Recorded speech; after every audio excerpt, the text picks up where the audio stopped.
35 наснда би анх өөрийгөө өрөмөл гэж одоо мэдхэд 35 жилийн турш ингээд миний ихтгэл үнэмшил биш үү те би айлын ганц эрх охин би энэ аав ээжийн охин гэсэн чинь тийм биш болж таарангууд би хэн блэ гэд өөрөө өөртөө эргэлзэж эхэлт юм билэ. Яагаад ингээд өөрийнхөө хүүхдийг хүнд өгчдөг юм болоо? Би одоо гологдсон юм болов? Одоо ингээд ухаарад бодоход намайг төрүүлсэн ээж надад амьдрал бэлгэлээд зогсохгүй. Намайг хүсгсэн ээж гэсэн амьдрал бэлгэлсэн баггүй. Тийм очтаагүй. Тэрийг чи ботолд 10 хэдэн жилийн дараа би ухаарч байгааз. Яа бас л сэтгэл яж шүү.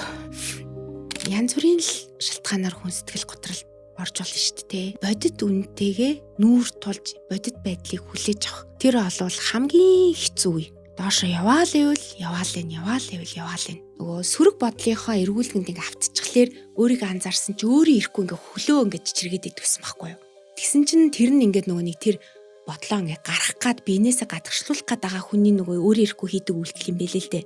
Сэтгэл готролд орсон зарим хүмүүс ингээ бүр нойрноос гарчдаг гэж би сонсч ийсэн. Миний хувьд бол ерөөсөө унтаад сэрдэг байсан байхгүй юу. Сэрхэл юм бол тэр бодлоо боддог учраас үгүй энийг би бодоод ах юм бол өстой нэрээ би баг амьд үлдэхгүй юм байна гэж бодоод унтий гэж харин азар унтаад иддэг байсан байгаа тах. Өөрийгөө хайрл гэд тэгж хилээд идгийн нөгөө талд нь өөртөө зөөлөн хандаач ээ. Тийм ээ бид нар энэ амьдралдаа алдаа зөндөө гаргадаг. Энэ амьдралд чинь 13 тэгш хүн гэж байхгүй штэ. Одоо бол би ингээ ботход нөгөө тэр алдаануудаа би хайрлаад байгаа юм. Бараг тэрэндээ би ингээд талархаад байгаа байхгүй яагаад гэвэл тэрнээсээ би суралцаад ингээ босоод ирсэн хүний хувьд яг тухайн үедээ бол тэгж өөрийгөө яллах, өөрийгөө буруутгах хамгийн амар.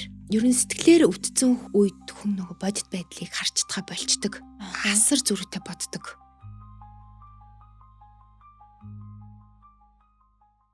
Сайн байцгаана уу хүмүүст үзэгчтэй Cat Talk podcast-ында тавтай морил 7 хоног болгон шинэ төгс сонсгож ирдэг үзэгч та бүхэндээ маш их баярлалаа. Ингээ бүгдээрээ бичлэгээ эхлэхээс өмнө subscribe дараад тэгээд эхэлцгээе. За подкаст маань тавтай морил. За өөрийнх нь түүхээ бид бүхэнд илгээгээд яг энэ түүхээ зориглон бид бүхэндээ хуваалцах байгаа танд маш их баярлалаа. Тэгээд энэ бол хүн болгоны зориглоод ярьдаг тийм сэдв болвол биш. Яг камерны өмнө хараад тэгээд өөрийнх нь түүхээ тэлгэж ярих гэж байгаа бол маш их одоо хүч шаардсан, мөн дээрээс нь одоо их зориг шаардсан гэж би бодож байна. За тэгээд хамгийн түрүүнд та өнөөдөр яагаад энэ бүх түүхээ өөрийнх нь туулж ирсэн зүйлсүүдийгээ яг энэ үзэгчдэд хуваалцах болсон тэр шалтгаанаас эхлэе. За энэ нэвтрүүлэгт орж байгаадаа баяртай байна. Тийм танаа Cat Talk подкастыг бол тасралтгүй үздэг. Тэгээд зориг дутагдах үед хин нэгний амьдралын түүх танд тус болтгоо гэд нөгөө танаа юм одоо урья байдаг шүү дээ. Тэр маш их таалагддаг. Тийм учраас би сонирхож үзэж хагаад өөрөө зориглоод одоо миний амьдралын түүхтэй бусдад урам зориг өгөх болов гэж бодоод зарж ирлээ. Ямар гоё юм бэ? Харин тийм яг ингэ бодохоор нэрнгээсээ бид нарыг ямар нэг юм амьдралдаа нэг үйлдэл хийхэд дандаа л нэг хин нэгний түүхээс хамааралтай ч гэдэг юм уу те ингээд хин нэг амьдралдаа ямар нэгэн байдлаар нэг ялалт хийгээд нэг амжилт үзүүлэхэд тэр хүний түүх бидний өнөөдрийн одоо хийх гэж байгаа тэр үйлдэлд тодорхой хэмжээнд урам зориг өгөхөөс гадна бас нэг тодорхой хэмжээний зориг өгдөг шүү те. Тэгэж одоо хийж ийсэн. Яа тэгвэл одоо би өөрийнхөө жишээн дээрээс ч гэсэн аваад үзэхэд одоо сэтгэл готрлын одоо гүн хямралтай үед надад юу тус болж исэн бэ гэдгээр кино, ном үнэхээр яг л хин нэгний амьдралын түүх тус болж исэн байхгүй юу. Тийм учраас эн чинь бас нэрээ яг бодитоо өөрийнхөө түүхийг хуваалцах юм бол нэрээ тэнд чинь ингээд одоо тухайн үед би одоо сэтгэлээр их унсан өвчтөө байсан те. Сэтгэлийг бол тунгалаг эргэтэн гэдэг шүү дээ. Бүтэн эргэтэн гэж одоо энэ талаар бид нар одоо л нэг нийгмээр ойлголттой болж байгаа болохоос биш те. Тэр одоо миний туулсан он жилүүдэд бол энэ талаар юм нээлттэй ярилцдаггүй байсан. Яг босч ирэхэд үнэхээр одоо тэр хүмүүсийн бодит амьдрал бодит жишээ бас хөл дээр босоход тус олсон байхгүй юу? Тэгэхээр өнөөдрийн ингээд ярилцлагаас та яг энэ сонсож байгаа хүмүүс яг энэ ярилцлага ингээд дуусгах ч юм уу тэр мэдээж хэрэг сүулдэ дүгнэгдэх ч гэсэндээ яг өнөөдөр хүмүүс таны түүхээс юуг илүү ойлгоосоо гэж та хүсэж байна. За одоо depression гэж ярьдаг те. Одоо намайг залуу байхад гэх юм уу та нарын насан дээр гэх юм уу бидний одоо бүр өгсөн санд депресс байтугай стресс гэдэг үг байдг байсан байхгүй юу? Гэтэл одоо ингээд юг стресс гэх үү, юг одоо depression гэх үү те одоо сэтгэл уналт, гутрал гэх үү гэдгийг ч бас хүмүүс мэддэг болчиход байна шүү дээ. Тэгэхээр энэ болвол одоо хэрв танд өөрт чинь ингээд тохиолдоод байгаа ч юм уу, эсвэл би тэгсэн биш байгаа гэд ингээд бодоод байгаа зөндөө олон мянган одоо эмэгтэйчүүд, залуучууд ч гэсэн байгаа те. Энэ бол сэтгэлийн нэг одоо хэлбэр биш сэтгэлийн одоо нэг тухайн үеийн нэг одоо позишн байх гэдэг байгаа хгүй нэг одоо тэр хэсэгт нэг гаццсан, байршсан тий. Энэ бол хүн болгоны амьдралд тохиолдож болдог зүйл. Тэгэхээр ганцхан одоо надад тохиолдолтын би чи яач вэ гэд ингээ хүн өөрийнхөө буруутгаад эхэлдэг. Гэтэл тийм бол ерөөсөө биш ээ. Энэ бол нөгөө сэтгэлийн одоо энэ урсгал шүү дээ нөгөө түрүүн хэлсэн сэтгэл бод тунгалах эргэтэн тэр чинь ингээл хэлбэр нөршлөгдөөл урсаал дээш доошо болол явж идэг. Энэ бол ерөөсөө нэг хэлбэр. Тийм учраас ерөөсөө нэгт өөрийгөө буруутгах хэрэггүй. Хоёрт сэтгэл гутралаас, гүн хямралаас бол гарч болдог. Хамгийн гол нь итгэлээ бүү алдаарай. Тэгээд одоо би өөрийнхөө хэрэгэлсэн аргуудаасаа хуваалцъя гэж бодож байна. Тэгэхээр нөгөө сэтгэл гутралд бол бидний амьдралд өдөр тутамдаа за өөртөөс болсон тийм сэтгэл гутралууд одоо тий бидний ингээд төсөөлөн бодох үед одоо тархиндаа бодож байгаа тэр бодлуудаасаа өөртөө бас яллаад ээж бас нэг хэлбэр байгаа. Нөгөөтэйгөр бас хэн нэгнээс хамааралтай бидний өдөр тутамдаа ойр дотны хүмүүстэй харилцаж байгаа тэр харилцаанаас хамааралтай сэтгэл гутралд орох бас нэг юм шалтгаанууд ингээд олон төрлийн янзаар биднэрт бол ирдэг ингээ илэрдэг бас тий. Тэгэнгүүт хоёлоо одоо яг танд тулгарч ийсэн одоо энэ сэтгэл гутрал руу оруулах болсон. За тэрнээс өмнөх одоо юу болж ийсэн таны амьдралд яг одоо хуваалцъя гэсэн түүхээс нь эхлүүлээд хоёлаас эхлэе гэж бодож байна. За тэгэхээр одоо ингээд харахаар мэдээч хэрэг гэр бүл болгонд л ингээд асуудал байдаг ч гэсэндээ тэр одоо асуудлыг хэрхэн зөвөр харах уу, буруугаар харах уу, энэ хэвийн үү, хэвийн босуу гэдгээ ер нь бол тань чадахгүй байсараагаад насан гисэлсэн ч хүмүүс байдаг. Таниад эртхэн одоо болдогч гэдэг юм уу? Маш олон төрлийн ингээд хүмүүс сонголт байдаг. Тэгээд тэр болгон цаанаа маш олон ингээд шалтгаануудтай ингээд байдаг шүү дээ. Тэгэхээр ямар ч одоо асуудал шууд бол ингээд эхэлчихдэггүй. Тэгэхээр хайр халамжиг санагдчихсэн зүйлсүүд яаж одоо өөрчлөгдөж болдог гэдгийг нь одоо хэдүүлээ илүү таньж мэдье гэж бас бодож байна. Тэгэхээр хамгийн анхны тэр одоо бидний нэрлдэг red flag гэж одоо нэрлдэг шүү дээ. Тэрэн дээр дохионууд ер нь яг таны хувьд яг яаж ер нь бол анхандаа илэрч ирсэн, ямар байдлаар илэрч ирсэн вэ? За миний хувьд болохоор би тухайн үед тэр дохионуудыг red flag-уудыг ерөөсөө ингэж барьж авч детект хийж чадаагүй байхгүй юу? Би ингээ сүүлд нь ингээ өөртөө дүнэлт хийж байгаа шүү дээ. Хэрвээ би тэр red flag-уудыг барьж авч байсан бол дор нь ингээ ярилцаад засаад явах боломж байсан байна гэж би одоо хардъя. Тийм. Тэгэхээр одоо нөгөө хүн бол сэтгэлийн амьтан гэж ярьдаг шүү дээ. Би бол тэрэнд тухайн үед итгэдэггүй. Тархитлагаараа л хүн одоо өөрийнхөө бие болон сэтгэлийг удирдан шүү дээ гэдэг тийм бат итгэл үнэмшилтэй байсан байхгүй. Өөрөөр хэлбэл би өөрийнхөө энэ сэтгэл гэдэг энэ сайхан эрхтнийг бол доош нь дарж одоо амьдарч исэн хүн болж таарад байгаа юм. Жишээ нь одоо ингэн за гэр бүлийн харилцаан дээр те 50% та харилцаа байсан бол нийгэм итгэхэд одоо би өөрөө ер нь эмэгтэй хүмүүс нэг тийм шиг надад санагдаад идэх байхгүй. За боли. За яах юм гэл ингээл хэлэх юмаа хэлдэггүй. Би өнөөдөр гарнаа. Би найз нартайгаа суухгүй болвол би ингээд би өөрийнхөө ингээд сэтгэлийг онгойлгож сайхан одоо хөнгөлөхгүй болвол миний ажлын стресс одоо надад те айгу дарамт болоод би ингээд одоо миний сэтгэл санаа айгу хүнд байна ч гэдэг юм уу. Тэрийгэ нөгөө нэг одоо ингэдэг штэ нөгөө пара гаргах хэрэгтэй байна тий. Одоо let it out болгох хэрэгтэй байна гэж ингэж хэлж мэдгүй. За яах юм гээл. За айгүй олж шүүрхгүй дээ гэдэг ч юм уу тий. Ингээ өөрөө өөртөө лимит тавиад эхэлт юм байлээ. Тэгэл буцаагаал харахад за жишээлбэл 7 хоног болгон уулздаг найзтайгаа улиралдаа нэг болдог ч юм уу. Сүүл рүүгээ одоо нэг жилдээ 2 болдог ч юм уу тий.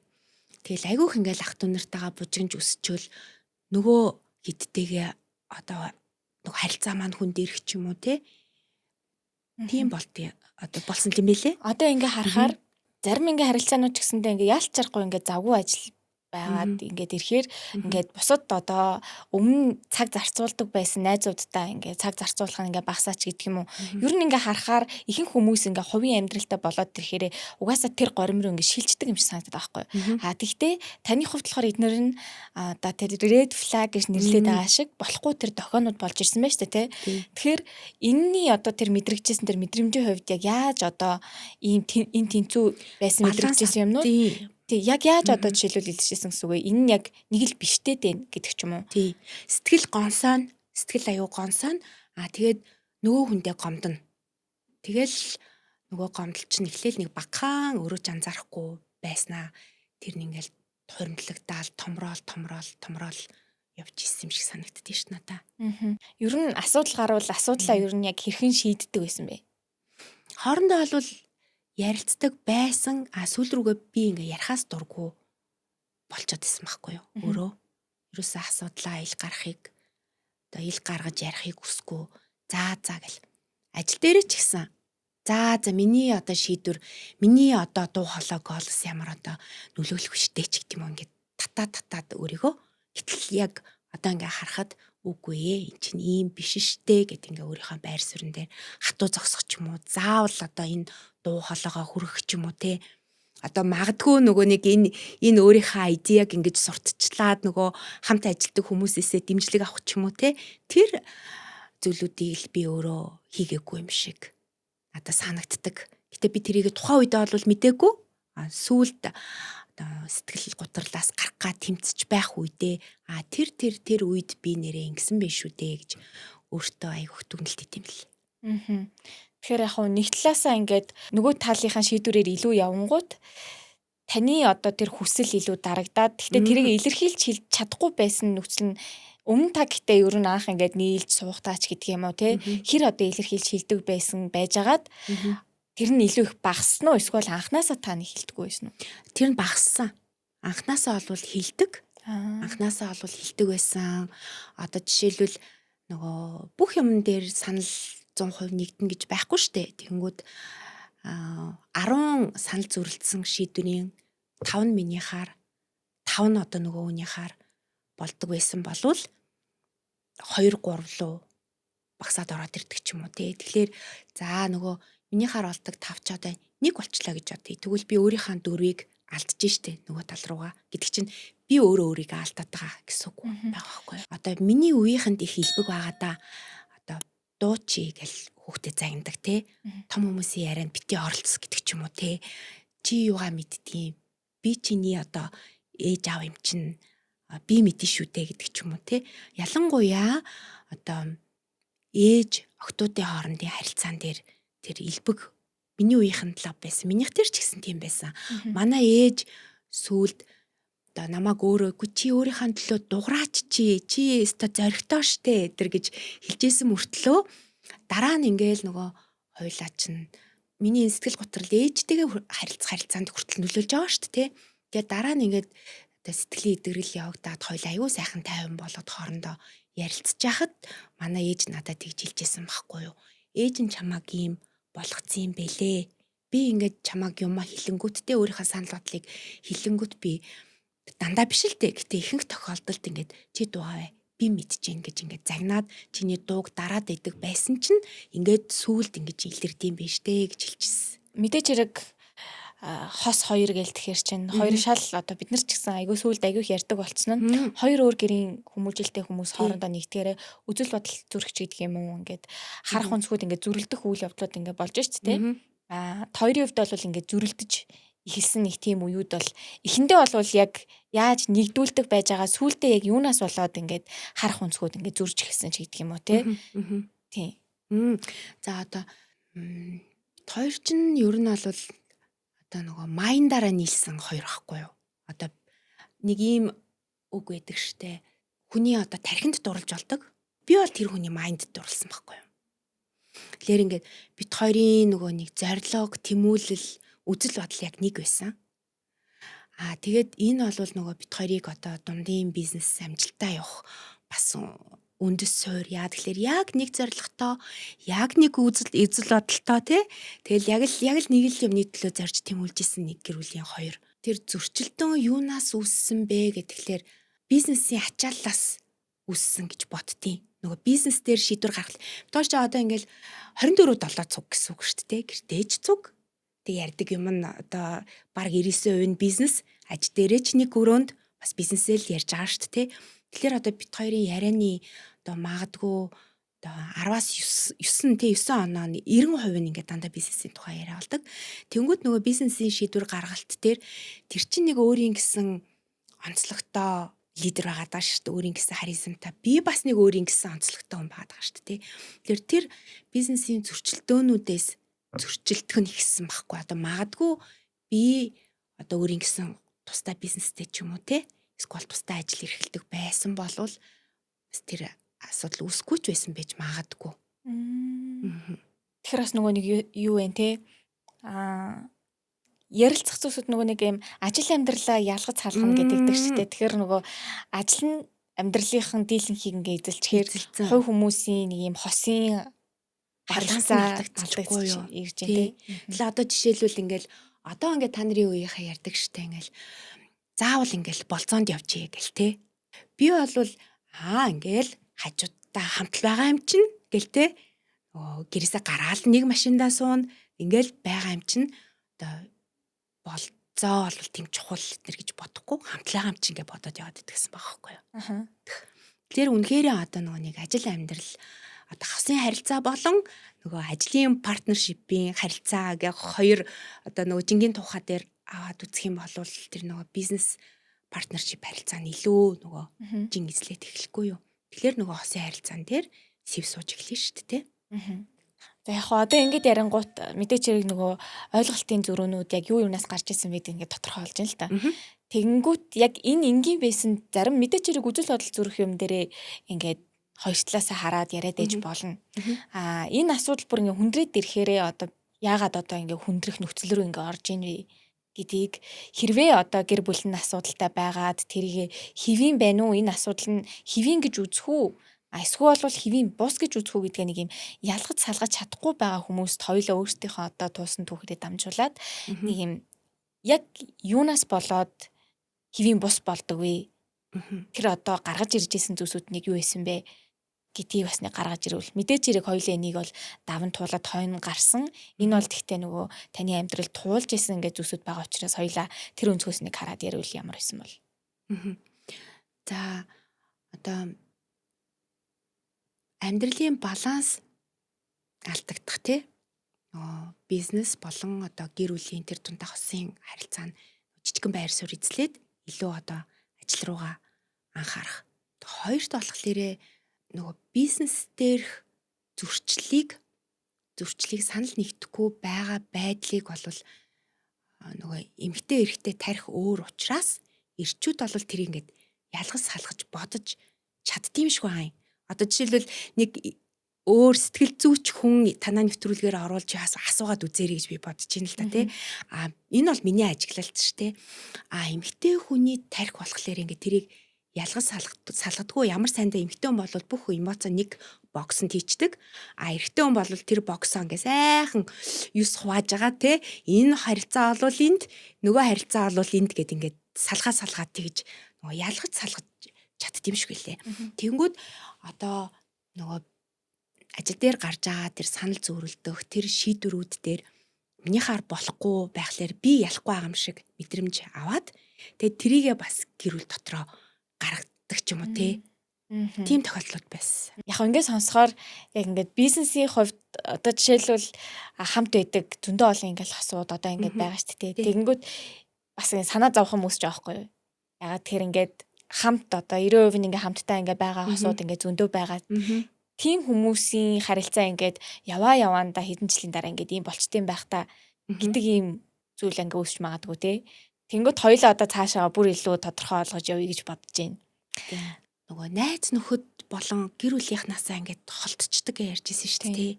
Тэр бол яг үнэхээр тохиомон. Одоо найз нартайгаа уулзахаа холдуулаад гэтээ өөрийнхөө хүсэл зорилгоор биш. За би ажилтаа юм чинь эсвэл за би одоо олон хүүхэдтэй юм чинь гэлтэй хүүхдүүдээс илүү гарч чадахгүй байна. Эсвэл би гүнчистэй ажлын ачаалтыг дийлэхгүй байна гэл ингээл тэр бол миний бодлоор нөгөө зөвтгөл байгаад идэг өөрөө ингээ уулзалтгүй байгаа. Гэтэл энэ бол яг үнэхээр red flag. Найз нөхдөдөө уулзалтанд цөөрөх гэр бүлийнхнаасаа хүндэрэх одоо ээжтэйгээ зөрчилдөх ч юм уу те иш нартайгаа зөрчилдөх ч юм уу гэд тэднийхээ үгийг сонсохгүй байх ч юм уу энэ бол яг red flag. Тэгээд нөгөө хүний зүгээс одоо тэр зөрчилдөөн үүсэж байгаа надад гомдсон найз надад гомдсон одоо миний эгч ч юм уу те надад гомдсон ээжийг би нөгөө хүнийхээ зүгээс бодож харж чадхаа болцсон байдаг. Хэрвээ үнэхээр би зөвхөн өөрийнхөө талаас бодоод байна штэ нөгөө хүний өнцгөөс би бодож чадахгүй байна штэ гэж бодох юм бол энэ бас red flag. Сэтгэл зүйн хувьд штэ тий. За тэгэхээр таны хувьд болохоор нөгөөх нь 35 наснда өргөмөл гэдгийг мэдчихсэн гэдэг жисэн штэ. Тэгээд дээрэс нь яг энэ үед болохоор арай салаагүй байсан. Тэгээд яг ийм асуудалтай байсан үеуд байсан гэсэн үг шүү дээ. Тэгэхээр яг энэ үед ийм амьдрал тохиолдсон хоёр дахь шок нь ингээд мэдрэгдэх үед таны одоо өөрийгөө үнэлэх үнэлэмж ч гэдэг юм уу өөрийгөө ер нь яг тухайн үед яг юу гэж мэдрэгдэжсэн гэдэг нь бас их сонь санагдсан. Одоо яг ийм амьдрал зөндөө олон юм божигнаан байнгут яг энэ цаг мөчид танд ер нь яг яаж мэдрэгдэжсэн. Тий.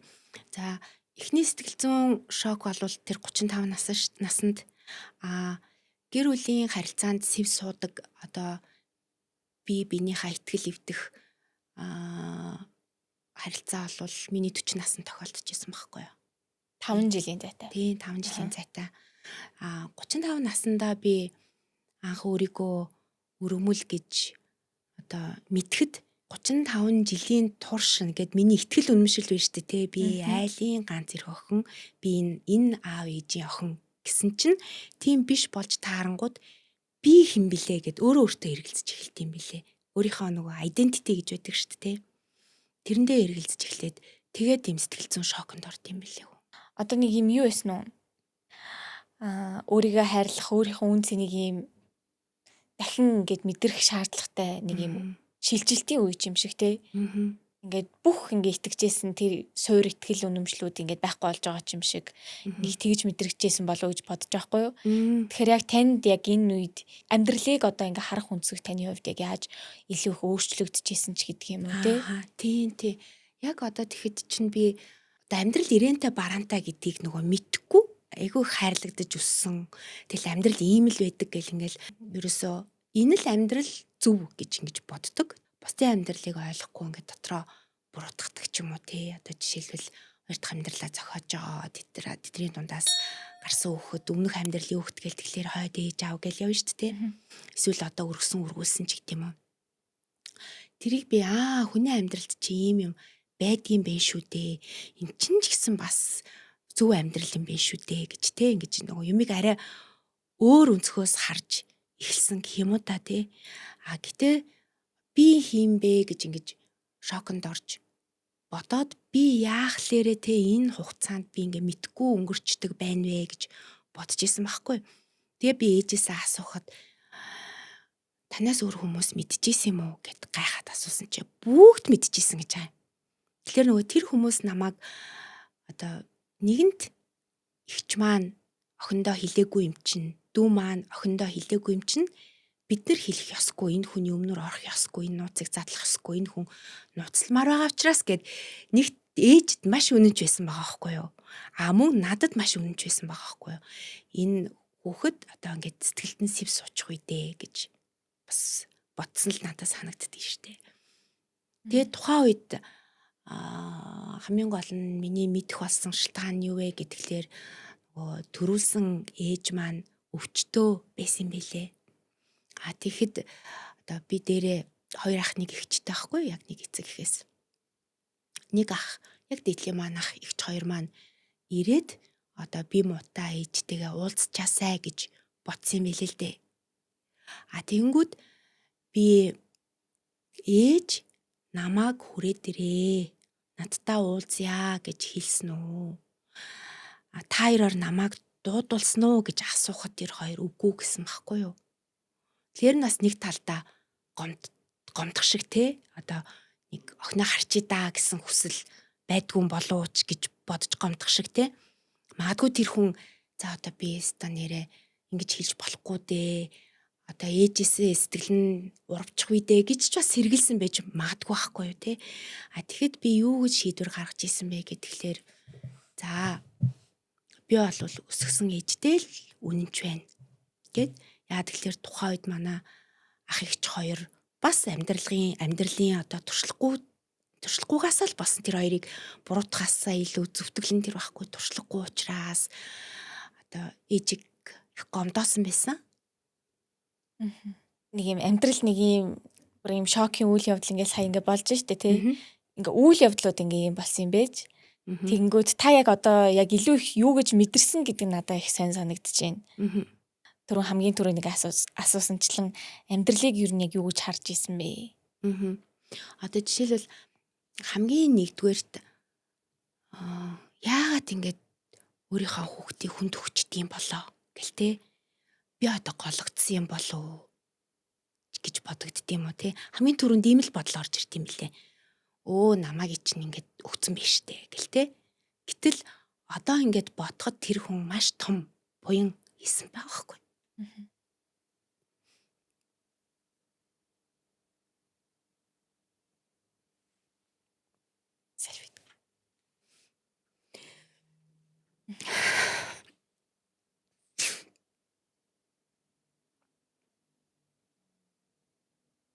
Яа бас л сэтгэл яж шүү. Одоо ингээд ухаарад бодоход намайг төрүүлсэн ээж надад амьдрал бэлэглээд зогсохгүй. Намайг өсгсөн ээж гэсэн амьдрал бэлгэлсэн баггүй. Тийм ачтаагүй. Тэрийг бодолд 10 хэдэн жилийн дараа би ухаарч байгааз. Тэгээ манай ээж бол эмэгтэй хүний л амьдралыг туулсан. Намайг өргүүлж авах үед бол аавас минь салах шийдвэр гаргачаад тэгээд дараагийнхаа амьдралыг зохионо гэж шийдсэн. Байсан үе юм бэлээ л дээ. Одоо нэг юм транзишн үетэй шилжилтийн үе байх гэдэг нь штэ. Тэгэхээр тэр эмэгтэй хүнд ингээд одоо өөрийнхөө хүүхдийгтэй тээж яах явцдаа тэр шийдвэрийг гаргана гэдэг бол асар хэцүү байхгүй юу? Нөгөө намайг тээж яах үед л хүнд өгнө одоо айтаахан гэрүүлд хүч хэмсэн гэл хайж явж исэн үе. Тэгэл тэр үед манай ээж аав мэдээл тэгэл нэг эдгээр 7 хоногтой хатна л авцсан штт. Би одоо тэр түүхийг бас дэлгэрэнгүй ээжээр яриулъя гэж бодоод байгаа. Гэтээс тэрийг хүн мартчихдээ мэлээ штт. Юу илээ анх би чааг 2 сартаа авлаа. 2 сар хагастай авлаа гэтэйжсэн аа. Сайхан нөгөө миний төрсний гэрчилгээ гаргаж ирсэн ээ. Хүүе чамайг чинь баг 7-10 хоногтой авсан юм биш үү? Гэрчилгээнийхээ он сарыг харалтаа гэл тэгжсэн. Өсгсөн аав ээж нь ээж болохоор шүүх хэмлэгт ажиллаж исэн юмч хүн байдаг. Тэгээ шүүх хэмлэгийн ажилч юу н айгу хатууштай айгу хүнд ажил. Тэгэхээр тийм сэтгэлийн хаттай маш их төвчээртэй амьдралын төлөө те одоо ч гэсэн 76 хүрчээд багшилдаг хитүүн сургууль багшилдаг. Волейболын спортын мастер болооч тоглодог. Айгу тийм амьдралын итгэх зүтгэлтэй. За аав маань болохоор нэргүй аав маань болохоор 92 онд намайг 14 тахт нас орсон. Яг шилжилтийн насан дээр. Тэгэхээр одоо би бас аавыгаа сайн мэдгүй байхгүй юу. Гэтээ надад маш хайртай. Дандаа л харц тулгуур аль охин нэг үнс чи гээл би гүйж чал үнсүүлдэг те. Тэгэл хамтдаа тоглолдог. хамтдаа бүжиглдэг. Нөгөө нийтийн бүжгийг би аваасаа сурч исэн байхгүй би. Бидрийг чинь жоохон бахад бүтэн сайны орой 8-9 жилөө нөгөө нэг заавал сурах хэвээр нийтийн 10 бүжиг гэдэг ая явдаг гэсэн. Тэрэн дээр аав ээжтэй бүжиглээл ээжийг суулгаад намайг авч бүжиглээл тэгэж бид нэр гэртээ бүжиглдэг байсан байхгүй. Тийм их тийм дотн автаа их дотн харилцаатай. Тэгээд айгүйх тийм одоо аавын хайрыг мэдэрч өссөн дөө. Тэгээд 40 наснаас эхлээд одоо 7-8 жил эн чинь ингээл үргэлжлээл би нөгөө нэг сэтгэлээр өөрийгөө жоохон босгож ирээл тэгснээл ингээл доошгоо унаал те ингэж явсаар хагаад ингээд 7-8 жил өнгөрцөн байгаа байхгүй юу. Тэр ихтэй нөгөө үргүүлж авсан гэдгээс ихсүүлээд ер нь сэтгэл готрол эхэлсэн байсан гэсэн үг. Үгүй тэр үед бол нэг сэтгэлээр готраагүй гайгүй байсан. Харин ч тэгэхэд гэр бүлийн маань хүн чамааг нэрвөө авчин өөр айл төрүүлээл миний хүүхдгээл авцсан юм байна гэд тэгж сэтгэлийн дэм өвчсэн. Тэрнээс ш одоо би чамтаа суухад би энэ бүгдийг чинь мдээгүй байсан байна. Гэтэл чи ийм хүн байсан бэ штэ ч гэдэм үү те. Огт тийм яриа гаргаагүй. За мэдээч хэрэг ингээд айлын ганц охин болоод өсөж байгаа. За тэгээ ингээд нас бие гүйцээд тэгээ өөр ингэсэн эрхэлсэн ажилтай байгаад маш олон зүйлсүүдээ ингээ өдөж туулаад явж штэ. Энийн ард яг тэр мэдрэмжийг мэдсэний ардаас ер нь танд нэг юм элэг бүтэн байх ёстой гэдэг нэг тийм мэдрэмжүүд ер нь байсан уу?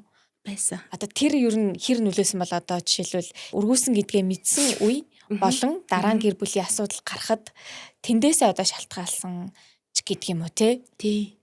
Тэр бол үнэхээр нөлөөлт юм билээ. Одоо би нөгөө өсвөр насндаа аавыгаа алдчихад гэр бүл бүтэн байхын одоо үн цэнийг дэндүү ойлгож исэн байхгүй юу?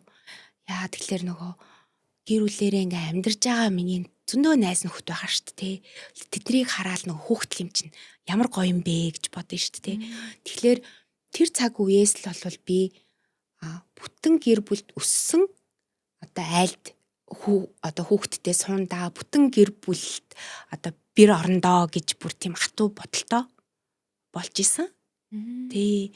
Тэгээд 35 наснда би өрөмөл гэж мэдэнгүүтлээ хамгийн одоо имзэглүүлж исэн юм нөгөө би өөрийнхөө нөгөө ихтгэл үнэмшил identity эргэлзэж эхэлсэн гэсэн шүү дээ. Гэтэ нөгөө гэр бүлийнхнийхаа тэр их хайр халамжинд би стил тэр үед байсан болохлээрээ одоо тэр нь сэтгэлээр унах надад шалтгаан болоогүй. Яг миний хувьд. Харин сүүлд ингээд би ахасаа ингээд ээж аавынхаа түүхийг сонсож байхад миний ээж аав хоёрын хинэнч одоо бүтэн жаргал амсаагүй мудаал гэж би бодсон штэ. Одоо би нөгөө асуух боломж байхгүй юм чинь хийн бурхан болцсон. Тэгэхээр манай одоо төрөөсөн аав маань дахиж хүнтэй суугаагүй. Манай ихч тэр хоёр амьдарсаар байгаа л өөд болсон. Ээж маань дараа нь хүнтэй суугаад 5 хүүхэд гаргасан. Гэхдээ маш залуутай бэлэвсэрсэн. Тэгээд одоо хоёлаа нөгөө салтын мөч рүүгээ ингээ орох юм бол эцсийн шийдвэр гаргахад ер нь танд яг ингээд юу нөлөөсөн. За тэгээд эцсийн шийдвэр гараад тэр салхаас өмнө хэдэн удаа ер нь нэгж эргэж ботчихсэн гэдэг юм уу те. Хамгийн түрүү нэг хэлжсэнчлэн салах шийдвэрийг болвол тийм амархан бас хүн бас гаргадаггүй байх. Тэгээ яг энэ зүйлсүүдийг хэлэхэд одоо хэдэн удаа эргэж ботчихсэн гэдэг нь яг илүү юунаас болж эргэж илүү боцчихсэн илүү их айдас уу эсвэл санхүү эсвэл одоо хүүхэдөө гэдэг шиг те маш олон шалтгаанууд ингээ байж болно. Тэр дундаас хамгийн хүчтэй нөлөөлж байсан зүйлсүүд нь юу байсан бэ? Салах шийдвэр гаргахад бол нөгөө эмэгтэй хүн маш их гэр бүлийн асуудлаас болоод те маш их гэдэм дормжлогдсон мэдрэмж авсан байгаа штэ. Нэгт хоёрт бол ингээд нөгөө үүрэнд ингээд юм зүгчигдсэн, цоошлогдсон байгаа юм шиг их мэдэрч исэн. Тэгэхээр тэр үүрнээс ингэж нэг гарах юмсан, эрхчлөөг мэдрэх юмсан гэд те. Тэр байсан. 3-т болохлээрээ за намайг ингэж өдийн насанд гомдоож байгаа юм чинь би ингээд 50 нас хүрчүүл яах юм? Ингэж явсаар хагаад ингэж шийдвэр гаргахгүй байсаар хагаад тэгэхэд би дахиж хөл дээрээ босч ирэх юм уу?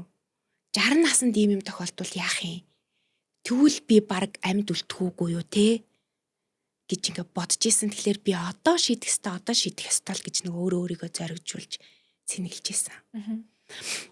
Буцах шийдвэр бол нөгөө нэг гэр бүл бүтэн байх ёстой гэдэг шийдвэр хүүхдүүд штэ. хүүхдүүд дээрэс нь бит хоёрын дундаас босгосон бизнес байна тий. Энэ бүгд нөлөөлж исэн. Тэгээ энэ гэр бүл салалт чинь зөвхөн тухайн гэр бүлийн одоо эхнэр нөхрийн асуудал биш байхгүй юу? Би чинь тэр хүнтэй холбоотой гэр бүлээ алдаж байгаа штэ. Одоо би хадам ах нарыгаа алдаж байгаа штэ. Би хадам ээжийг алдаж байгаа штэ. Би нөгөө айлын ганц болохоор нөгөө иддэг айгу дотно.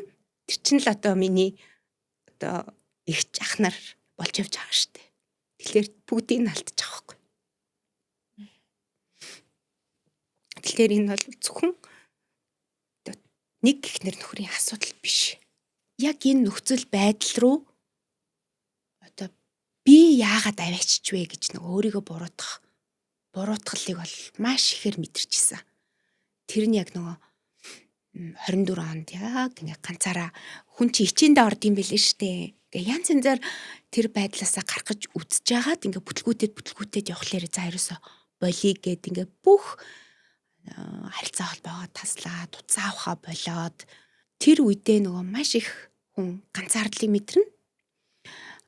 Маш их түгшүүрийг мэдэрнэ. Ирээдүгээ төсөөлж чадахгүй болохоор маш их гүн айдсыг мэдэрдэг. Тэр үед би өөрийгөө яагаад ийм байдал руу оруулчихвтаа би одоо юун дээр яагаад алдчихвтаа би яагаад сэргийлж чадсангүй вэ гэж буруутгачихсан. Одоо юу нэг ингээд хараад бодох нэ. Та зөв шийдвэр гаргасан гэж боддгоо. Тухайн үед би өөрийгөө засаад зөв явах хэрэгтэй байсан гэж боддгоо. Засч болох байсан харилцаа юу эсвэл яг тухайн үедээ салгасан зөв байсан гэж бодсон уу? Тухайн үед бол салах шийдвэр нь зөв байсан байхгүй юу? Яагаад тэгэхээр нөгөө гэр бүлийн харилцаа авдирцаа угаасаа 2 дахь, 3 дахь, 4 дахь хүмүүс гарч ирэхлээр чи нөгөө буцаад нөгөө хүнд итгэх итгэлийг олж авна гэдэг бол маш хүнд болсон байсан. Саяны миний ярьсан би өөрийгөө буруутгаад исэн гэж байгаа шүү дээ. Тэгэнгүүт би өөртөө буцаж итгэх тэр итгэлийг олж авах гэдэг байгаа байхгүй юу? Тэр тэмцэл. Тэгэхээр нөгөө хүнд итгэхээс илүү тэр итгэлийг олж автлаа. Хамгийн түрүүнд хүн өөртөө итгэх тэр итгэлийг олж авах хэрэгтэй байт юм билээ. Тэгэхээр тэр итгэлийг олж аваагүй цагт би босод итгэж чадахгүй байхгүй юу? Тэгэхээр тэр сэтгэл готрал, тэр хямрал түрүүний хэлсэнтэй ганцаардл байсан, сэтгэлийн түгшүүр байсан, нөгөө ирээдүгээ харж чадахгүй байсан учраас тэр нөгөө айдас байсан гэдэг байгаа шүү дээ. Тэгээд энэ одоо байдлуудаа алга болгохын тулд би нөгөө өөрийгөө ингээд нэгжээд штэ өөрөөсөө нэг аврал хайгаад дагч юм шигтэй өөрийнхөө учрыг олох гээд зүтгээд дагаач юм шигтэй. Тэр нь бол одоо өөртөө нөгөө итгэх итгэлээ буцааж авах тэмцэл байсан юм байлээ. Ингээ харахаар тий. Одоо ингээ харахад. Гүн ингээ сэтгэлийн ёроол руугаа ингээд орсон юм шиг та түрүү ингээсэн шиг хичээнд орсон гэж тэгсэн тий. За тэрний шалтгаан нь бол ингээ хамгийн түрүүнд ингээ хэллээ. Гэр бүлийн асуудал байлаа, харилцааны асуудал байлаа. За дээрээс нь амьдралд нь тохиолдсон бас нэгэн том шокны зүйл буюу өргөмөл хүүхд гэдгээ мэдлээ тий. Энэ олон зүйлсүүд таны өөртөө итгэх итгэл болон хин нэгэнд итгэх итгэлийг алдсан энэ он жилүүд ингээд өнгөрсөн болж таарж штэ тий. Тэгэнгүүт хамгийн түрүүнд энэ бүхнийг мэдэрхэн та өөрөө тэгээд яг тэр ичээнд байх хугацаанд та ингээд түрүүлээ ирээдүйдээ хайц гэдэг хэлж байна. Ер нь ингээ харахаар хэрэг гүн доошоо орсон гэж та боддог вэ? Сэтгэл зүйн хувьд ичээ гэж түрүү нэрлсэн. Тэр нь хэрэг гүн байсан бэ? 7-8 жил гэдэгдэг бол яг яаж одоо тэр илэрч ийсэн гэсэн үг үү? 7-8 жил бол эхлэл нэг яаж эхэлж ийсэн? Эхлэл нь бол ингээд сэтгэл зүйн үед би ярьж байгаа шүү дээ ингээд юм. Хүлээс дүнганд орсон юм шиг нэг paralyzed гэж ярьдаг шүү дээ. Талент хараад өөрийгөө танихгүй би шал өөр хүн болцсон юм шигтэй миний харц өөрчлөгдсөн юм шиг санагдал. Тэгэл ингээл нэг юм гавлагдсан юм шиг санагдал тий.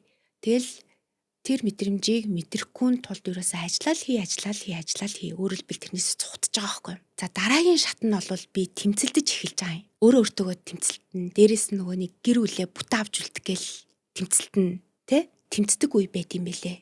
Гуравт нь бол нөгөө бодит үнэтэйгээ нүүр тулж бодит байдлыг хүлээж авах. Тэр бол хамгийн хэцүү үе. Буюу одоо тэр нөгөө би түр ичээндээ орсон гэдэг чинь одоо нэг тэмцүүлхэн хэлбэрээр хэлээд байна шүү дээ. Яг сэтгэл зүйн хувьд бол тэр бол харанхуй, ёроолгүй ангал. Доошо яваал ивэл. Мэдээч яриг нөгөө мэрэгжлийн хүмүүсийн тусалцаа бол энэ дээр хэрэгтэй би тэрийг үүсэхгүй. Миний кейс дээр бол би өөрийгөө л татаж гарах гэж зорьсон. Яа тэгэхээр би нөгөө л нэг итгэл биш үү те. Би одоо өөрийгөө сэтгэл зүйчд даатахыг хүсэхгүй байхгүй. Өөрөлдвөл итгэхгүй байгаад байна шүү дээ те. Нөгөө өөртөө итгэх итгэлээ сэргээхийн төлөө тэмцэл гэдэг шиг би тэрийг ингээд өөрийгөө татаад гаргаад ирчүүл би чадандаа чадах ёстой доо би өөр хүнд итгэхгүй би заавал өөртөө л итгэж энэ байдлаас гарна гэдэг ингээд бат шийдсэн байсан. Одоо ингээ харахаар за тэмцэжсэн үе гэдэг жиштэй. Сэтгэл зүйн хувьд маш их одоо гүн дарамтанд ингээд ороод хэцүү явлаа гэдэг чинь. Тэр нь бол бүр хоёлаа анх ч гэсэн уцаар ирж байхад ингээд орноосоо ч босоход хэцүү нөхцөл байдалд ингээд иржсэн гэдэг жишээ шүү дээ. Тэгэнгүүт энэ нөр ингээд 7-8 жил гэж та өөрөө тодорхойсон нь яг энэ хугацаанд тэмцэж ирсэн үетэйгээ одоо ингээд хамтдаа бол орж таархлах л та. Гэхдээ яг ингээд хөндлөнгөөс одоо ингээ харахаар 7-8 жил өнөөдөр 1-2 хоног л сэтгэлээр гутрахад бид нар үнэхээр ямар амар хэцүү сэтгэл зүүн одоо юм туйлдалтанд түрээд ядраад ирдэг үлээ те. Тэгэхээр 7-8 жил ингэж явж ин гэдэг бол яг ямар байдлаар тань ингээ илэрчээсэн гэдэг нь бас их сонь санагдчих жоохгүй. Бас хүн тэрийг ажиглахгүй байж болно л тоо те. Яг би ингээ сэтгэл зүйр унаад байна уугүй вэ нү гэдгийг ажиглахгүй. Одоо ингээ сэтгэл мэдрэлийн одоо эмнэлэгт ингээ хэвтэж байгаа хүмүүс бас тэгчихсэн гэдэг байгаа байхгүй юу.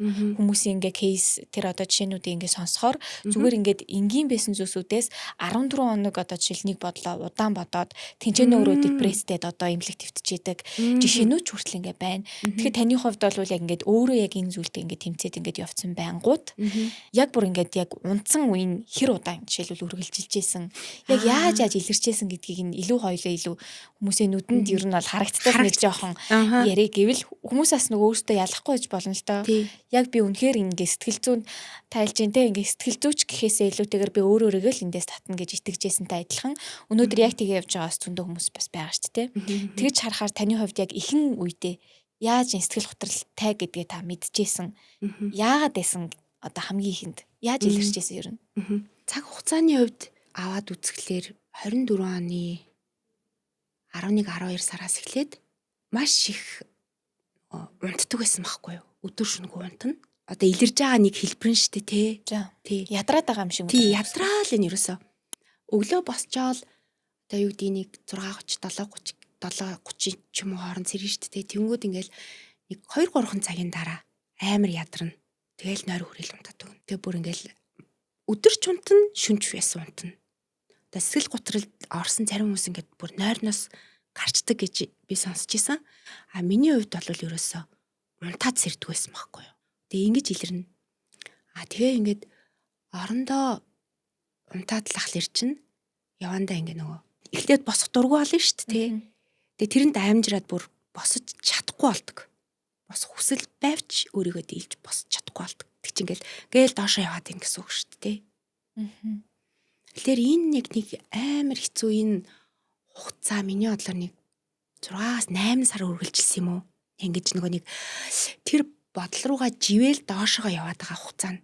Тэрийг ингэж татах одоо хүсэл ирмэлзэл жинкнээсээ төрж эхэлсэн нь бас нөгөө байгаль нар их нөлөөлд юм бэлээ. 25 оны яг зунаас намраас яг ингэж хүсэл төрж эхэлж байгаа байхгүй юу? Гэдэг чи яг нэг 7-8 сарын дараа өөрийгөө татаж авъя да гэдэг хүсэл тэр чинь хүсэл төртлөө удаж байгаа байхгүй юу? Чадахгүй тэгж бодож чадахгүй. Өөрийгөө зогсоож чадахгүй. Тэр бодолтой эргэлдээл нөгөө өөрийгөө буруутгаал олон янзаар буруутгаал тий. Сэрхэл юм болвол тэр бодлоо боддог учраас үгүй энийг би бодоод ах юм бол өстой нэрээ би баг амьд үлдэхгүй юм байна гэж бодоод унтий гээл харин азар унтаад идэх байсан байгаа даа. Ямар ч нойрны юм уухгүй. Тэр нь бас миний бодлоор надад тусалж аврал болсон. Гэтэ нөгөө таны хэлжсэн нөгөө 7-8 жил гэж хэлжсэн зөв тий. Тий. 7-8 жил чинь ингээд нөгөө нэг уналт жоохон босолт гэдэг ингээд гүн ангал руу доошоогоо явж тэр үргэлжилсэн хамгийн урт хугацаанд тэр байхгүй юу. Тэрний өмнө бол ингээд арай нэг юм жижигхэн дээшээ доошоо яжсэн аа л тэгэл пад гээл доошоо унсан тэр. Энэ байдалтайгаа ер нь тэгээ та яаж тэмцэж вэ? Ямар ч байсан бодлороо өөрийгөө удирдах гэж хичээсэн. Яадаг ч байсан би амьдрах ёстой, амьд үлдэх ёстой гэдэг тэр бол яг хатуу бат зогсож тэр бол яг шийдвэр байсан. Яаж гэдгээ би бол мэдэхгүй шүү дээ, төсөөлж чадахгүй тий. Тэнгүүд ингээд эрэг юмч бодож чадахгүй. Нөгөө Joe Dispenza-гийн 3 бот номыг манай багын найз маань Америкаас надад явуулсан байхгүй юу.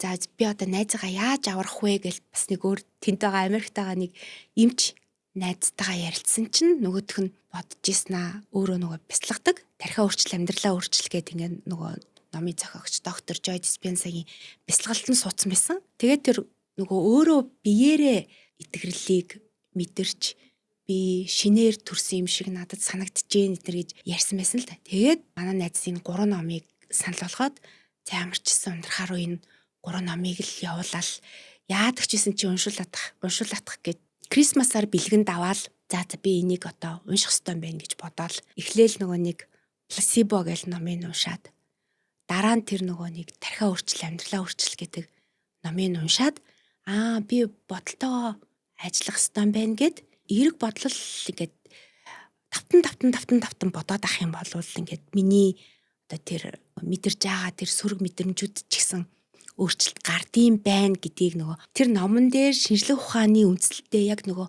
бодит хүмүүсийн түүхээр нотлоод бичсэн байсан учраас би тэрэнд итгэсэн.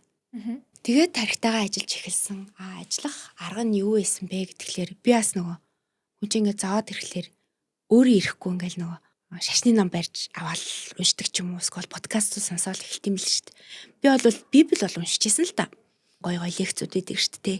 Тэрийг сонсож эхэлсэн. Тэгээд нэгт талархлын бяцлал хийж эхлээд надад юу байгаа вүлээ? Юунд би талархах ёстой вүлээ гэд 3 зүйлээ өөртөө тавтан хэлдэг ч юм уу те. Би ч одоо идэх хоолтой, дээрээ дээвэртэй те. Үр хүүхдүүд минь байна. Ээж минь амьд сайхан биш те гэд ингээд өөрт байгаа юм дээрээ илүү анхаарлаа төвлөрүүлж тэрийгэ дахин олон давтамжтайгаар бодож эхэлсэн. Хоёрт бол би 7-8 жилийн хугацаанд би нөгөө гэр бүлийнхаа хүнд гомдохын хажуугаар ингээл хүүхдүүдтэй ээж гомдсон, ингээл ах эгч нар дааж гомдсон ерөөсөө ингээл гомдож болох юу л вэ? Тэтэртээ ингээл гомдсон явсан үе. Тэгэнгүүт хоёрт бяцлах нь болохоор нөгөө уучлалын бяцлал гэл тэгэл нөгөө хүмүүсээ ингээл бодоол би уучлж гээ тэргээд бяцлагаад байсан. Тэр нэг хоёрт гарах нь байсан. Гуравт гэх юм бол нөгөө психосоматик гэл яриад байдаг штэ те. Нөгөө хөдөлгөөн бас хүний биед аюух нөлөөлдөг. Би ингээд нөгөө сөрөг бодлынхоо эргүүлгэнд ингээд автчихлаар өөрийгөө анзаарсан чи өөрөө ирэхгүй ингээд хөлөө ингээд чичиргээд идэгсэн байхгүй юу. Тэгсэн чинь тэр нь ингээд нөгөө нэг тэр бодлоо ингээд гарах гад биенээсээ гадагшлуулах гад байгаа хүний нөгөө өөрөө ирэхгүй хийдэг үйлдэл юм бэлээ л дээ. Тэгэж бодонгуудаа ингээд дотор тавьчихдаг ч юм уу, тийм үед ингээд цээжээ цогтох ч юм уу те. Тэгэл ингээл ганцаардах үедээ чи ганцаараа биш гэл ингээл өөрийгөө твэрч тайвшруулдаг ч юм уу те. Тиймэрхүү бас тасгалууд хийсэн. Тэгээд гадаа их алхаж исэн. Заавал гадаа гар гэдэм билээ. Эхлээл гэрээсээ гарахад ингээл газар дайвал заал ингээл дээр доор гიშгээд ам шиг санагдаал. Тэгэл алхаж эхэлсэн. Хугацаа нь уртсаж эхэлсэн. Тэгэл хүн чинь алхахлаарээ ингээл байгаль дэлхийдээ талархаал те нөгөө наранд талархаал ингээл ирэхлээр хүний сэтгэл ингээд эдгрээд эхэлт юм байл л дээ. Маш олон жилийн хугацаанд яг ийм гутарсан мэдрэмжийг авч штэ. Гэхдээ та л одоо жишээлбэл өөрөө дотроо бас ингээд нөгөө маш олон нөгөө бодлууд явж байгаа. Тэр бодлууд ер нь хөвчлэн яг ямар бодлууд байдаг гэсэн. Яг тэр нөгөө өөрийгөө буруутгах саяд бол ингээд нөгөө гэр бүлийнх нь ингээд дандаа нэг юм сөрөг өнцгөөс нь хардаг болсон шүү дээ. Гомддог байсан гэл те. Тэрнээс гадна ер нь ингээд байнгын дотор чинь ингээд эсвэл нөгөө өөрийгөө буруутгадаг ч гэдэг юм уу. Эсвэл ингэдэгч ээжтэй гэдэг ч юм ингээд маш олон ингээд бодлууд орж гарч байгаа шүү дээ. Нөгөө тэр хугацаанд яг юм амьдрал тохиолж исэн хүнд үеийнхэн ардаас танд хамгийн одоо хүчтэй байсан таныг бүр илүү гутрал руу автуулахад нөлөөлжсэн тэр одоо байнгын орж ирдэг гэсэн нэг бодол гэж байдаг шүү дээ. Тэр нь яг юу нь байсан бэ? Өөрийгөө л буруутгах тэр мэдрэмж. Тэр хамгийн хэцүү. Жишээ нь юу хөө ер нь амьдралд ингээ сайхан ч юм тохиолдол, муухай ч юм тохиолдол шүү дээ. Тэнгүүд ингээ дандаа ийм муу зүйлүүдийг бодно. Одоо жишээлбэл одоо манай гэр бүлд 365 хоногийн 10 хоногт нь ингээд ийм сөрөг мэдрэмж авцсан байсан байлаа гэж бодоход зөвхөн тэр 10 хоногийнхаа л мэдрэмжийг бодоод байдаг. Нөгөөний 300 хэдэн өдрийн чинь сайхан мэдрэмжийг ерөөсө боддгоо юм билээ. Тэгэл тэрийгэ бодоол тэгэл их вэ нү баг вэ нү хамаагүй би тэгэхэд тэгчихгүй дээ энэ тэгэхэд тэгчихгүй дээ гэж ингээд хамгийн гол нь өөрийгөө буруутгаад байгаа шүү дээ. Гэтэл тэрийг хүн зөвтгөж бодож болно шүү дээ өөрийгөө зөвтгөж тий. Тэгээ ерөөсө тэгж бодож чадхаа болч тийм билээ. Тэгэхээр хүн ингээд одоо өөрийгөө хайрл гэд тэгж хилээд идгийн нөгөө талд нь өөртөө нөгөө нэг зөөлөн хандаач ээ. Тийм ээ бид нар энэ амьдралдаа алдаа зөндөө гаргадаг. Энэ амьдралд чинь 13 тэгш хүн гэж байхгүй штэ гэд те нөгөө өөгүй хүн өргөсгөө харгана гэж байдаггүй гэдэг шиг хүн болгонд тийм алдаа байдаг байхгүй те. Гэтэ одоо бол би ингээд ботход нөгөө тэр алдаануудаа би хайрлаад байгаа юм. Бараг тэрэндээ би ингээд талархаад байгаа байхгүй ягаад гэвэл тэрнээс би суралцаад ингээд босоод ирсэн хүний хувьд яг тухайн үедээ бол тэгж өөрийгөө яллах, өөрийгөө буруутгах мэдрэмж, өөрийгөө яллах мэдрэмж бол хамгийн амар тусч исэн. Нөгөө нэг айдсын дэргэд, нөгөө нэг сэтгэл түгшлийн дэргэд бол тэр өөрийгөө яллах мэдрэмж нь бол хамгийн хүчтэй. Та гэхдээ энийг ажиглахдаа ер нь яг юу гэж ажиглаж байсан? Яг бодит байдал дээр үнэхээр яг юу байсан тий? Таны төсөөлөл болон өөрийгөө буруутгах байдал болон яг энэ бодит байдал хоорондоо ер нь бол яаж одоо хэр зөрүүтэй байсан гэх юм уу тий? Асар их зөрүүтэй. Яг үнэхээр бодит байдал нь ийм байсан болоод ийм гэдэг ч юм уу. Бидний төсөөлөлтөө өөртөө бодохдоо бас нэг арай өөр штэ. Гэхдээ үнэхээр яг бодит байдал яг юу байсан гэдэг нь бас хэр ер нь зөрүүтэй байсан. Ер нь сэтгэлээр өвдсөн үед хүн нөгөө бодит байдлыг харж чадхаа болчдөг. Асар зөрүүтэй боддог. Асар зөрүүтэй боддог. Сэтгэл эдгэрсний дараа болвол бодитоор юм сэтгэж харж эхэлдэг. Тэгэхээр тэр үед чи ингээд би өөрийгөө яллах шаардлагагүй юм дээр те. Надаас өөр нэг хүн бол би найз нь тэгсэн. Яах вэ гэд ингээд өнгөрчих боломжтой юм дээр хүртэл ингээд өөрийгөө буруутгаад байх жишээний те. Тийм байт юм лээ. Тэгэхээр яг тэр сэтгэл өвдсөн хүн бол бодит байдлыг харж чаддгүй шүү. Сэтгэл өвдсөн хүнийг энэ ерөөсөө л ийм хүн гэж ерөөсөө дүгнж болохгүй шүү л гэж хэлмээр санагдаад идэв штэ. Хүний юу туулж авааг бид нар мэдхгүйгээс хойш нэг нэгэндээ зөөлө хандъя гэл. Ярианаа цүлээд аяг гардаг болсон тий. Тэгэхээр энэний чинь л нөгөө нэг цаана юу байгаа вэ гэтгэлээр хөөрхий сэтгэл нь өвдсөн хүн чинь бодит байдал болон өөрийнхөө төсөөлөл хоёрыг ингэж ялгаж салахгүй. Тэр төсөөлөл нь бодит байдлаас асар зөрүүтэй байгаад байдаг. Гэхдээ хамгийн одоо аюултай нь бодит байдал өөрөө одоо нүдэн дээр ингээ харагдахад тэгсэж болохгүй нөхцөл байдал байхад төсөөлөлтөө бид нэр өөрөө өөртөө ялдаг нь энэ өөрөө нөгөө нэг хамгийн аюултай нөхцөл байдлаас байж болох юм тий. Бас тийм. Тэгэхгүй болвол одоо бодит байдал үнэхээр одоо ийм арай бидний төсөөлж байгаас арай өөр байхад хамгийн гол одоо буруутанч гэдэг юм уу хамгийн одоо болж бүтэхгүй нь бид нэр өөртөө гэж мэдрэх нь үнэхээр нөгөө ёроолын зүг рүү ингээ явж байгаа шиг тэгж мэдрэх нь бас өөрөө үнэхээр юу нөгөө нэг яриад байгаа red flag-ийн чинь бүр улааны улаан дохоо байхгүй. Ер нь бол нөгөө альва зүйлсүүдийг хэвийн болон хэвийн бус гэдгийг ялгах чадвар болон эрүүл сарвал ухаанаар сэтгэхэд бид нэр эхлээд нөгөө өөрийнхөө сэтгэл зүй болон одоо эдгээр зүйлсүүдийг нэг юм бас ажиглах хэрэгтэй байна л да тий. Нөгөө анзаарахтай байгаад надад юу тохиолдоод байна уу гэдэгтээ анзаарахтай байгаад санамсартай байгаад тий. Тэгээд миний л бодлоор бол нөгөө мэргэжлийн хүний зөвлөгөө тусалцаа авах нь бол хамгийн зөв л гэж ботгцсан. Тэр хүмүүс чинь үнэхээр мэргэжлийн хүмүүс болохлээрээ нөгөө бодит байдал дээр ийм байгаа шүү дээ гэдгийг ингэж ухааруулж ойлгуулахад тэр тусламжийг үзүүлэх хүмүүс ахгүй те. Тагтаа ер нь авсан уу сэтгэл зүйчийн зөвлөгөө? За би юу яасан? Сэтгэл зүйчтэй ярилцаж үзчихсэн. Гэтэ нэг 3 удаа. Тийм 3 удаа ярилцаж үзчихсэн. Тэр нь гэтээ 20 онд штэ. Тэгэхээр сэтгэл зүйн харьцангуй гайгүй байх үедээ би тусламж авсан байгаа байхгүй юу? Би зүг бодоод байгаа юм бүү? Буруу бодоод байгаа юм уу? Одоо миний энэ мэдрэмж зөв юм уу, буруу юм уу гэд ингээд өөрөөсөө асуугаад ингэж одоо туслалцаа авах тайгаа гэж хэлэх юм да. А сүүлийн тэр нөгөө нэг ангал руу ингээд одоо унчхлаар тэр унаж явхад бусдаас тусламж одоо гуйж мэдхээ болчдөг.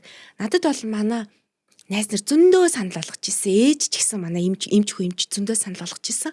Гэтэл ингээд үгүй гэж зүрээд идэх байхгүй юу хүн? Өөрийнхоороо зүтгээд идэг. Тийм.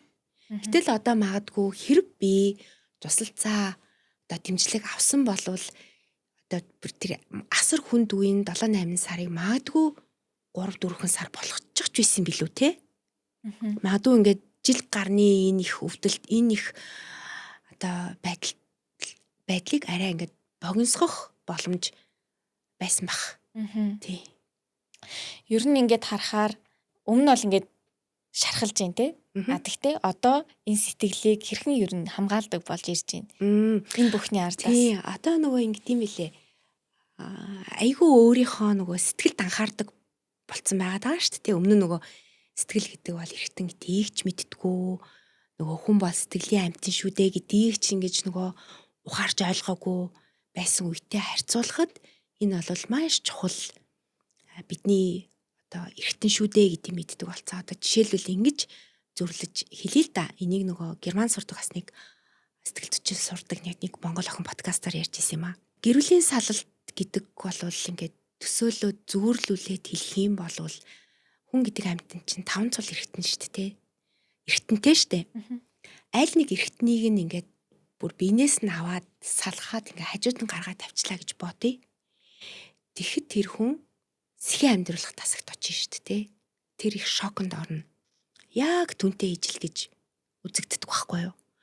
Тэгэхэд л би анх удаа энэ чинь ийм хэцүү зүйлийг би давж явж байгаа байж таа аргагүй гэж бодчихсон. Яа тэгэхээр зарим хүмүүс салаалից яадгийн гэж хүлээж авдаг шүү дээ. Гэтэл үнэндээ бол тийм биш юм бэлээ. Хүн өөрийнхөө тэр мэдрэмжийг нөгөө одоо мэдэрдэггүй детект хийж одоо ингэж нөгөө хамгаалт чаддггүй. Тэгээд нөгөө өөрөө өөрийгөө хуурдаг тий. Гайгүй. Яахав те гэл ингээ яваад идгээс болоод тэр чинь ингээ дамжирч явсаар хагаад магадгүй нөгөө хожуу үед те хүүхдүүдийн төлөө зүтгсээр хагаад нөгөө 60 настай ч юм уу 70 настай ч юм уу тэр бас мэдрэмжээс тэр сэтгэл гутралыг амсаж болох байхгүй юу. Тэгэхээр яг тэр цаг хугацаанд нь л одоо өөрийгөө анзаарч мэдрэх ёстой. Тэгээд одоо би нөгөө ийм сургамж авсан болохоор ингээд жоохон ингээл нэг юм бухимдал төрөөл те айгу амархан ингээл нэг бухимдчих гаал те тэгэл ингээл нэг сэтгэл нийцэхгүй ингээл өнгөрөөчих юм дээр чи ингээл нэг эн чин тэгээд дээ шүү ингээд дээ шүү тэгэл одоо хэлмээр санагдаад ах юм бол за чамд амралт хэрэгтэй байна. Чиний ингээ энерги чинь доошлцсон болохоор чи ингээ уурлах гад бухимдах гад байгаа юм байна гэдэг тэрийг мэдрээд нөгөө ажил амралтаа зохицуулдаг болцсон юм. Зарим үед бол би одоо нэг их хэрэггүй уулзалтанд явахгүй байт юм уу те. Тэрний оронд ганцаараа сайхан гараад алхачих гэдэг юм. Эсвэл ингээд нэг юм уулзаад бүрэн дүрэн ойлголцохгүй хүмүүсээ байж болно шүү дээ. Тэр чинь ингээд найз нөхөд хүртэл дотор байна те. Тэнгүүд ингээд одоо арай ингээд тэд нартайгаа уулзалтаа цөөрүүлдэг ч юм уу те. Арай ингээд яг миний энэ нөхцөл байдлыг ойлгох хүмүүстэйгээ илүүтэй цаг өнгөрөөдөг ч юм уу те. Энэ бол нөгөө хүмүүсийг ялгаад байгаа биш байхгүй юу? Би өөртөө тусалж өөрийнхөө одоо энергийг зохицуулаад байгаа л одоо миний менежментийн нэг хэлбэр болж таарж байгаа юм. Тий. Тэгээ бас нойр заавал бүтэн байх хэвээр. Бүр нойрондоо маш их анхаарал өгдөг болсон. Илүү их унтаад байлаас анзаарна. Хитрхи ядраад байгаа юм биш байгаа гэд те. Дутуу унт бол бас анзаарна. Тэгэхээр их унтах нь бас тийм сайн биш байхгүй юу? Одоо ер нь та өөрийгөө яаж мэдэрдэг вэ? Ингээд яг энэ зүйлийнхэн энэ сэтгэл гутралынхаа яг ард нь бүрэн дүрэн гарсан гэж юу нүддэггүй. Би бол бүрэн дүрэн гарцсан гэж үздэг. Тэрийг яг яаж мэдэрсэн? Би нэрээ гарцсан байж тээ гэж яг яаж мэдэрсэн? Нөгөө нэг хүмүүс ингээл гэгээрэлд хурчиж гээл тэгдэг штэ тий. Тэр шиг ингээл нэг юм нэх гой ингээл юм бүх юм өнгөтэй гэрэлтэй харагдаал тий. Яг энэ одоо энэ цээжинд хүндүр арилаал Айгуу тийм гоё юм хөнгөн шингэн тийм мэдрэмжтэй болд юм билээ. Тэ айгуу сониуч болд юм билээ. Буцаад анзаардгүй байсан юмнууд айгуу анзаарч сониучрахдаг болд юм билээ. Тэгэл одоо жишээлбэл Монгол бүжгээр хичээлж эхэлсэн байна. Тий. Тэгээд би ч нөгөө нэг бас айгүй хүнд хэцүү үедээ хөгжим туслана гэж тал нэг гитар дарж сурч эхэлж ийсэн. Одоо тэрийг бас үргэлжлүүлэе гэж бодож байна. Тэг чи ингээд ийм нөгөө амьдралыг буцаагаад хайрлах те одоо амьдрал илүү тийм хүсэлтэй тэмүүлэлтэй болж байгаагаар бас би сэтгэл гутралаас гарччтэй гэж мэдэрдэг. Тэгэхээр яг сэтгэл готрол гэж одоо нэрлэж байгаа нь яг бодит байдал дээр мэдрэмж дээр болвол дандаа юмны сөрөг талыг харах те тэгээ дээрэс нь өөрийгөө нөхцөл байдал ямар байхаас одоо үл хамааран өөрийгөө буруутгадаг тэр мэдрэмж хамгийн маш хүнд оргин те тэгээ хөдөлгөхөд хүртэл хэцүү болно. Яг ингээд нэг юм гавлуулаад дүнглүүлсэн юм шиг тийм мэдрэмж бас төрдөг. Тэгэхээр чи би одоо тэр нөгөө сэтгэлийн дөнгнөөсөө өөрийгөө чөлөөлж гарч байгаа учраас тэр нэг гоё ингээд ийм гэрэлтэй сайхан хөнгөн мэдрэмжийг бол мэдрэх нь аргагүй шүү дээ. Одоо тэгээд энэ олон зүйлсүүд амьдралд үзэж туулсан энэ одоо хүнд сорилтууд те эдгээр зүйлсийн ард ингээ харахад ер нь амьдрал танд юу заасан юм санагдчих. За хамгийн түрүүнд бодогдож байгаа юм яг хүмүүст аягүй сонир санагдах бах нөгөө нэг өөртөө ихтгэл олж авахын тулд би нөгөө одоо universe гэж хэлээд идэг штэ энийг Монголд ертөнц гэж орчуулдаг. ертөнцийн жам гэж орчуулдаг те. Тэгэхээр одоо бид нар чинь ингээд энэ ертөнцийн гэдэг хумхын тоосыг л хөдлөж яваа нэг өчүүхэн ингээд биетүүд байгаа те. Гэтэл ингээд бидний мэдхгүй тэр хорвоо ертөнц чинь их тийм уужим байгаа даа шүү дээ. Тэгэхээр тийм уужим учраас ингээд энэ амьдралд ингээд бие биентэйгээ булаацалтахгүйгээр хүн болгонд хангалттай сайхан амьдрал байдаг гэдэгт би итгэсэн. Тэгэхээр ингээд барьцалдаад бие биенийхээ дор гараад ч юм уу тэр одоо тэр хатаажтойг мэдрээд ах ямар ч шаардлагагүй. Яг тэр итгэлийг олчих юм болвол аяндаа ингээд хүн гоё эрэг гэх зүйлсүүдийг бодож эхлээд одоо хүний амьдралд ч гэсэн яг бодтой өөрчлөлтүүд гарч ирдэг. Одоо ингээд нөгөө амьдралын коучнууд яардаг, манифест хийдэр гээл яардаг. Тэр бүхэн ер нь бол үнэн баггүй юу? Тий, тэр бүхэн үнэн гэдэгт би итгэсэн. Хүн болгон одоо нөгөө өөгүй хүн гэж байхгүй гэж ярьсан шүү дээ. Өөгүй хүн өргөсгөө харгана гэж байхгүй, 10 тэгш хүн байхгүй гэд тэ. Тэгэхээр хүнээс олвол одоо муухай зан гарч болно. Хүн бол муухай үйлдэл хийж болноо. Гэхдээ тэр чинь тийм хүнээрээ төрцөн юм биш.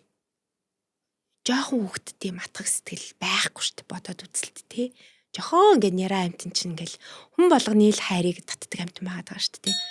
Амьдралын явцад нөгөө авсан одоо тэр хүүхэд насандаа одоо өсвөр насандаа авсан одоо амьдрал авсан шархнаасаа болоод хүн нэг тийм одоо муухай зан чанартай болчдөг.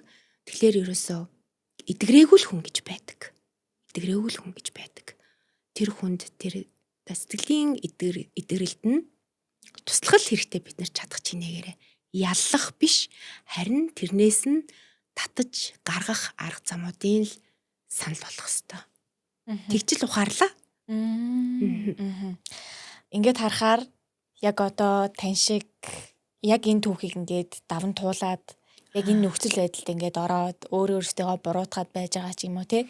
Яг ийм одоо эрэгтэй бол эмэгтэй үзэгч нарт зориулаад ер нь хамгийн сүүлд яг юу гэж хандаж хэлмээр байна.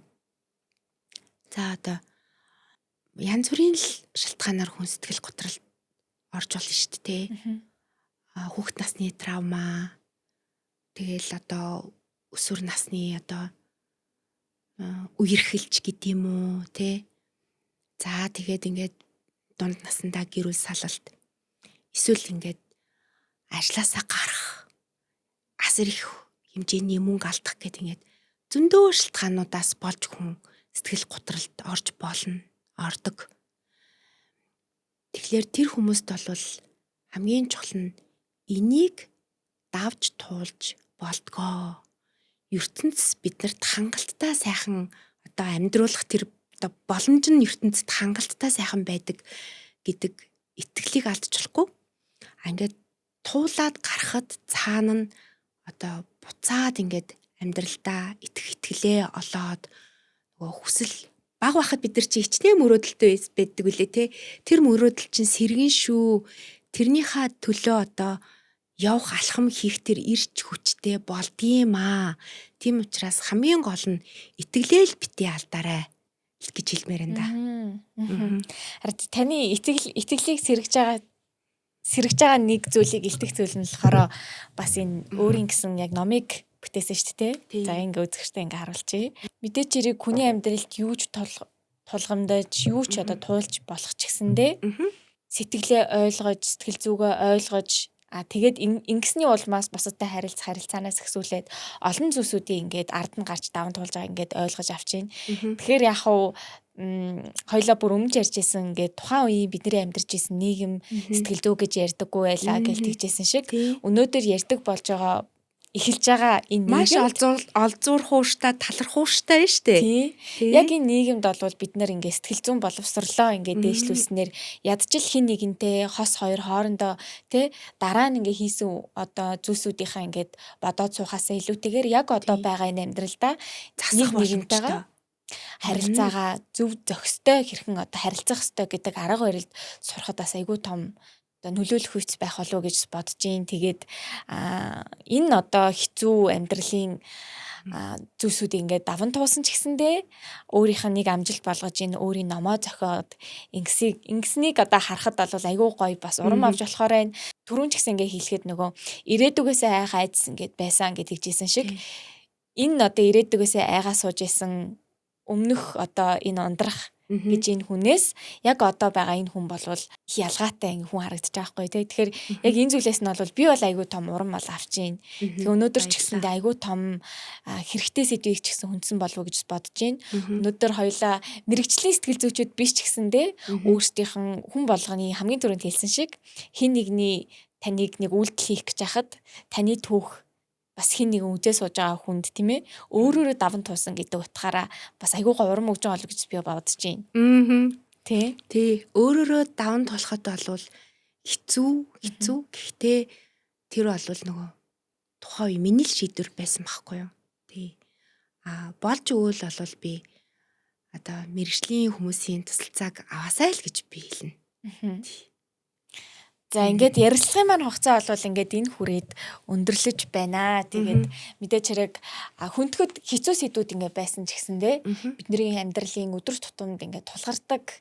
Тэрийгэ заримдаа ингээд мэдрэхийг хүсдэггүй мэдрэмжүүд ч гэсэн ингээд байдаг те. Мэдрэхийг хүсдэггүй ч гэсэндээ хүлээн зөвшөөрсний ард одоо юу илүү их мэдэрч болох талаар хоёлаас айгүй сайн ярилцлаа гэж бас бодлоо. Тэгээд бас одоо энийг үзээд сууж байгаа хүмүүст магадгүй одоо ингээд тийм сэтгэл санаа хэцүү байгаа хүмүүст бас хэрэг болох болов гэж юм нэмж хэлмээр байна л да.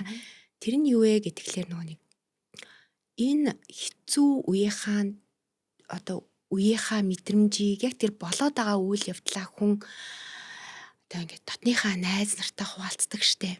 Гэтэл тэр найз хэрвээ энэ одоо таны итгэж хэлсэн үгийг цаашаа 2 дахь хүнд нөгөөдөл ингээ 3 дахь ингээ дамжаад явах юм бол нөгөө ярьсан түүх нь нэгт хувраад явцдаг.